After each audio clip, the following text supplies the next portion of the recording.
Hi, welcome to Geeker. Today, we're going to be talking about the difference between absolute and relative references. So let's get started.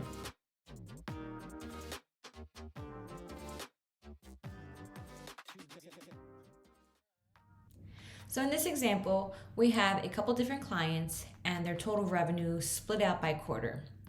So the first thing I just want to do is I want to get the total for the entire year.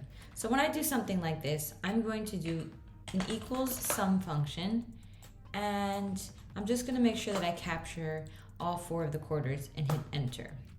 So now what's going to happen is if I drag this down, if I double click on this, now what's going to happen is you're going to notice that the formulas changed for each row. So as I dragged it down, it made sure to collect the cells that were needed for that row.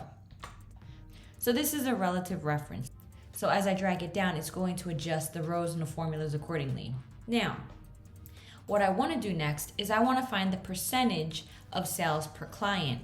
Now this is where I'm going to have to use an absolute reference. So here's what I mean. I'm going to do equals my total for this client divided by our grand total for the year for everybody.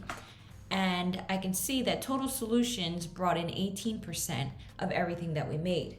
Now, if I were to drag this down, you're going to notice that there's an error because when I drag it down, it's now referencing these cells below. It's just going to keep dragging it down.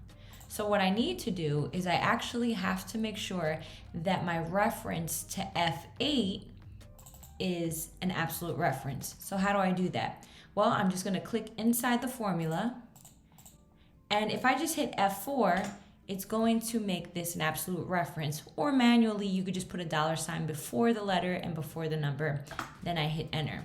So now what's going to happen is I'm going to drag this down, and even though this portion of it is going to change where I get the total per client, what's not going to change is this cell reference, which is F8.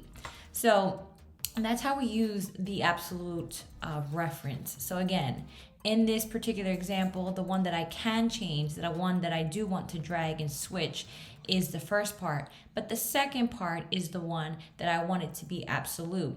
Now, you can always do stuff like put partial reference behind it. So let's say I needed to do absolute on the letter, but I can change the number as I drag it. You could do it that way, or you can do it where you reference the number but not the letter. So there's a lot of different things that you can do to kind of see how it works for you, but this is how you use the absolute and relative references in Excel. I hope that you guys found this to be very helpful for you in Excel. Make sure that you follow us on YouTube for more helpful tips and tricks.